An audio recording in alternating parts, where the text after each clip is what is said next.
Hello everyone, how are you all? I hope you all are fine. So welcome to the knowledge classes. और हम अपने इस knowledge classes में अपनी electricity chapter को discuss कर रहे थे जो हमारे क्लास 10th का चैप्टर है और इसके हमारे बहुत सारे टॉपिक्स हो चुके थे बेसिक्स हमारे जितने भी थे और जितने भी हमारे सीरीज से और पैरेलल से रिलेटेड सर्किट के क्वेश्चंस थे वो भी हमने किए थे उनकी किस तरह से हम उनको फाइंड आउट करते हैं कि R equals to R one plus R two and one upon R equals to one upon R one plus one upon R two. तो ये सब हमने इसमें कर लिया था. Now we are study about the Joule's law of heating. So start करता है. तो Joule's law is heating is basically the जो हमारी हीट होगी वो हमारी प्रोपोर्शनल होगी करंट के स्क्वायर के और रेजिस्टेंस के और द टाइम इंटरवल टी के. ठीक है, तो वो हमारा जूल्स लॉ ऑफ हीटिंग होता है कि जो हमारी हीट है वो करंट के स्क्वायर के रेजिस्टेंस के और टाइम के क्या होती है, प्रोपोर्शनल होती है. इस तरह से हम उसको फाइंड आउट करते हैं. तो इसकी डेफिनेशन लिखते हैं.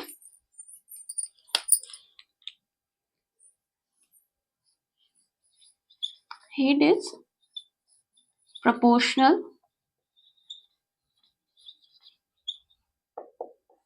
to the square of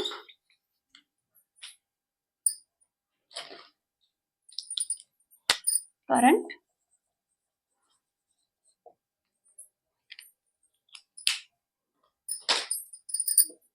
comma resistance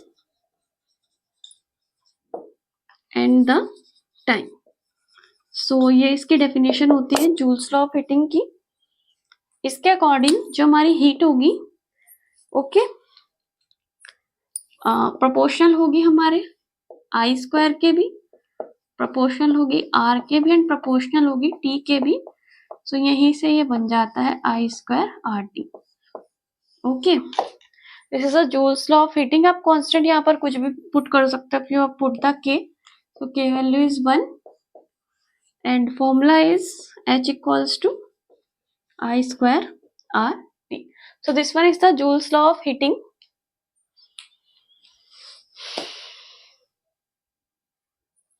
देखो हम एक कंडीशन ले ली कि हमारे पास I करंट है किसी भी सर्किट में और उसमें हमारी वोल्टेज V है.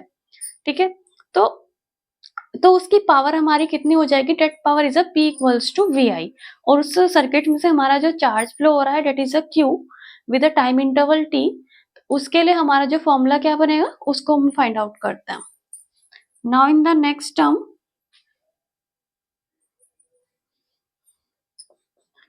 for a current I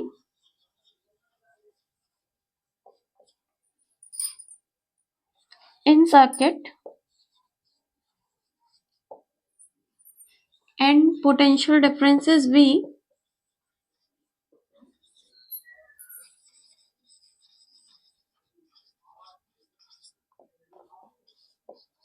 okay current हमारा I है, पोटेंशियल डिफरेंस हमारी V है. So power is P equals to VI. That one is the power here.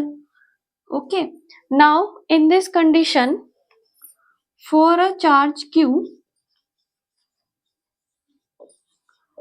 is passing in the circuit, then P equals to VQ upon 2T because I equals to Q upon T.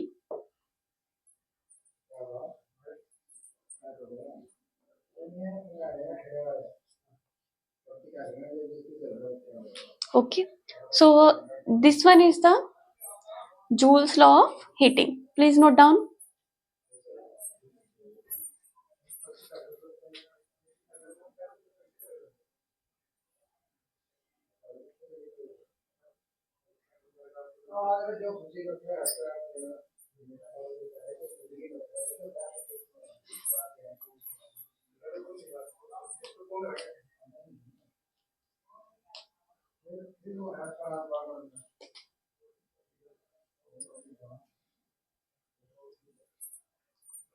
So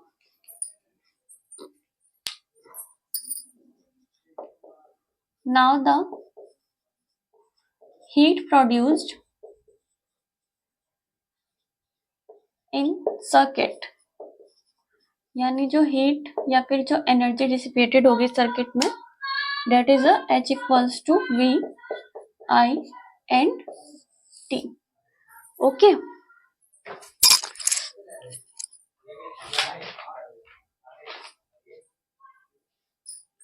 So now using Ohm's law,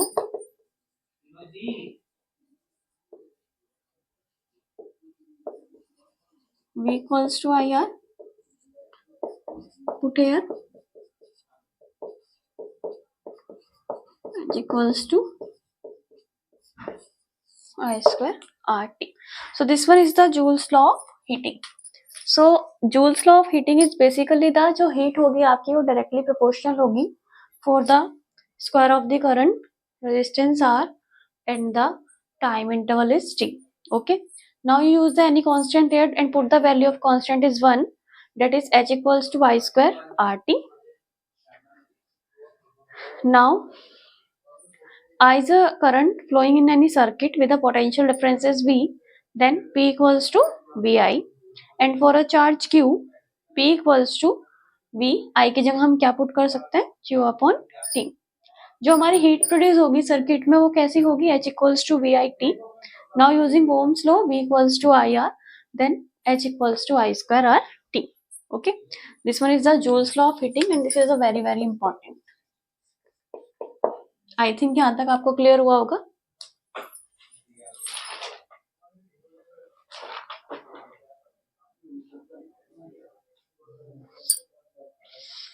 अब आप इसका use कहाँ कहाँ पर करते हो,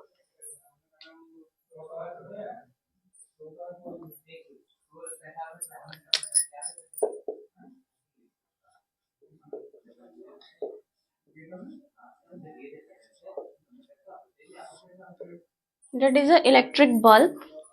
सो देखो bulb में ना आप एक टंगस्टन फिलामेंट का यूज करते हो और टंगस्टन फिलामेंट में जब आप करंट को प्रोड्यूस करते हो तो उस करंट को प्रोड्यूस करने पर वो फिलामेंट हमारा ग्लो करना स्टार्ट हो जाता है. वो हमारा पहले हीटअप होगा देन वो हमारा ग्लो अप होगा. So this one is the part of the electric bulb and this is the application of this.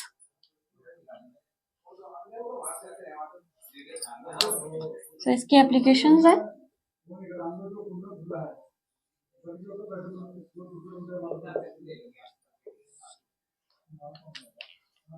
so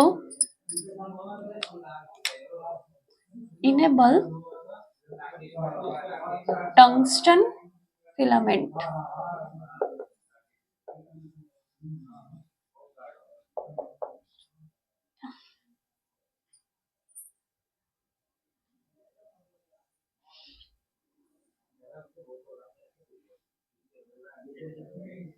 are present.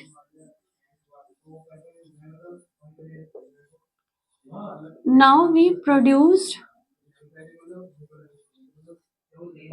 the heat, produce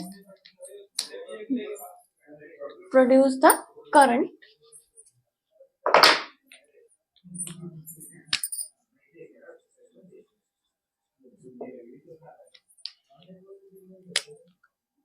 In bulb, then bulb heats up and glow. Okay. So ये हमारा electric bulb है, वो bulb हमारा heats up होगा और वो हमारा glow होगा. ओके.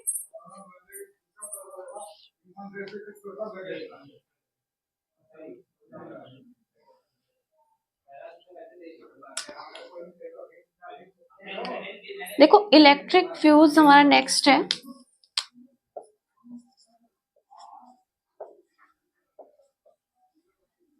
ठीक है, second one is the electric fuse. So electric fuse में हमारा बेसिकली क्या होता है, इसका जो मेल्टिंग पॉइंट होता है वो हमारा लो मेल्टिंग पॉइंट होता है.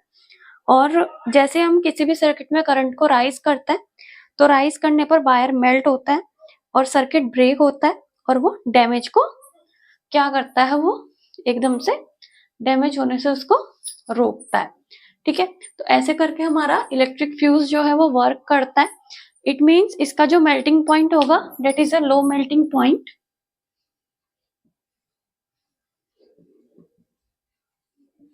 ओके, इसका लो मेल्टिंग पॉइंट हमारा होगा और जैसे ही हमारा जो करंट है वो हमारा राइज होगा,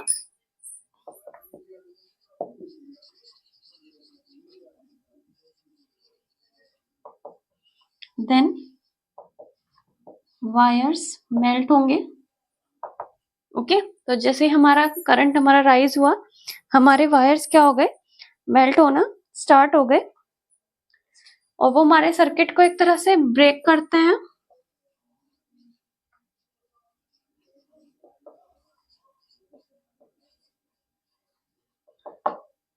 एंड प्रिवेंट भी करते हैं। ठीक है, तो यानी बेसिकली क्या होगा, इलेक्ट्रिक फ्यूज उसका लो मेल्टिंग पॉइंट होगा, जैसे ही करंट राइज होगा वायर मेल्ट होना स्टार्ट होंगे, सर्किट ब्रेक होगा और वो उसको एक तरह से सर्किट को प्रिवेंट भी करते हैं, उसको सेव करने का वर्क भी करता है इलेक्ट्रिक फ्यूज। ओके, कई बार आपने सुना होगा कि इलेक्ट्रिक आपके उसका फ्यूज उड़ गया, जब बहुत ज्यादा लोड आपकी एमसी पर गिरेगा, आपके सर्किट पर गिरेगा, तो यही कंडीशन उसमें आएगी। ठीक है,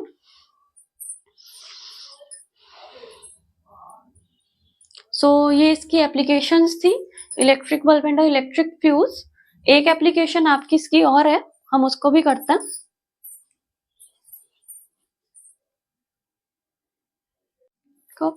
नेक्स्ट वन है आपका इलेक्ट्रिक हीटर। इसके लिए आप नाइक्रोम कॉइल का यूज करते हो, जिसका जो रेजिस्टेंस होता है बहुत ज्यादा हाई होता है और जिसका यूज आप करते हो फॉर जनरेट द हीट, जब आप किसी सर्किट से करंट को फ्लो करते हो। ठीक है, इसमें आप नाइक्रोम कॉइल का यूज करो, जब आप किसी सर्किट से करंट को फ्लो कर रहे हो तो उसका रेजिस्टेंस हाई होगा और वो हीट को क्या करेगा, जनरेट करेगा। तो एप्लीकेशन सिंपल सी है, पहले हमारा बल्ब है कि हमने टंगस्टन बल्ब फिलामेंट है उसमें हमारे बल्ब में प्रेजेंट है, जैसे हमने करंट को उसमें फ्लो किया तो वो बल्ब जो है, वो जो टंगस्टन है वो हीट होना स्टार्ट होगा और जो हमारा ग्लो वो होगा बल्ब वो ग्लो करेगा। इलेक्ट्रिक फ्यूज में लो मेल्टिंग पॉइंट होगा, जैसे ही करंट राइज करेंगे वायर मेल्ट होगा, सर्किट को ब्रेक करेगा और प्रिवेंट करने का वर्क भी करेगा। और इलेक्ट्रिक हीटर में जैसे ही आप सर्किट से करंट को फ्लो करोगे तो नाइक्रोम वायर का रेजिस्टेंस हाई होगा और वो हीट को जनरेट करेगा। ठीक है, जूल्स लॉ ऑफ हीटिंग आपको बताया ही था कि हीट जो है that is a proportional to I square R and T and H equals to I square RT constant आप इसमें यूज कर सकते हो और कंबाइन करोगे जब तीनों को तो यहाँ से आपका ये आएगा, जैसे ही आई करंट फ्लो हुआ पोटेंशियल V हुआ तो P equals to VI, charge Q है that is a V equals to VQ upon T, heat produce होगी सर्किट में तो H equals to VIT and IH, हम V की जगह आप IR पुट कर सकते हो, that is H equals to I square RT। तो यहाँ से आप इसको फाइंड आउट कर लोगे। ठीक है, अब हम इसका नेक्स्ट टॉपिक करते हैं।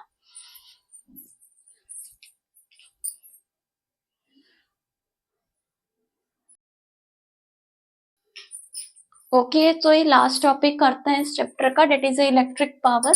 It is a rate of the energy consumption की कितनी एनर्जी को कंज्यूम कर पा रहा है। It is a 1 watt equals to 1 joule per 1 second, 1 watt 1 joule and 1 second, so P equals to W upon T।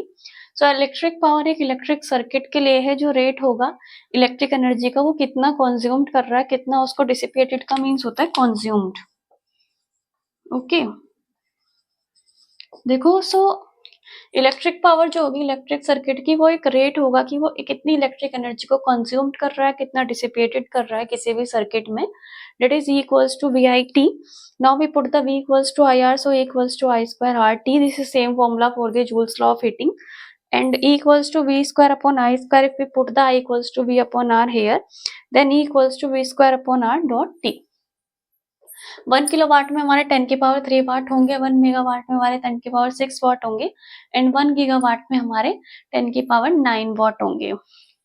1 kilowatt को find करने के लिए हमें पता है 1000 वाट को हम कितने सेकंड से, क्योंकि 1 किलोवाट में हमारे कितने हैं 1000 वाट है और 1 आवर में हमारे 3600 सेकंड है, दैट इज 3.6 इंटू 10 की पावर 6 जूल। ये मैं आपको बता भी देती हूँ कौन सी ईयर में आपका ये क्वेश्चन आया था। That question is coming in a CBSE 2015 में आपका ये क्वेश्चन आया था।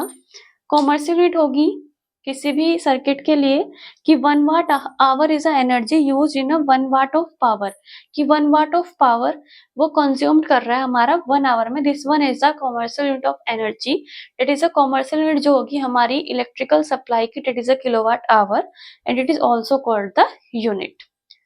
सो ये हमारा एक छोटा सा बेसिक सा पार्ट था। एक न्यूमेरिकल हम ले लेते हैं, सिंपल सा न्यूमेरिकल है। ये हमारा सीबीएसई 2015 में आया था।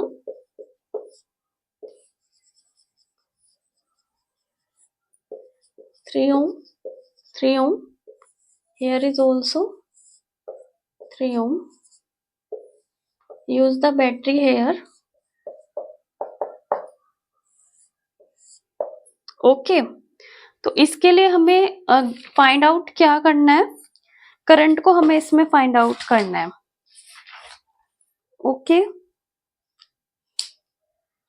तो इसको फाइंड आउट करता, पहले इन दोनों को सीरीज में कर लेते हैं।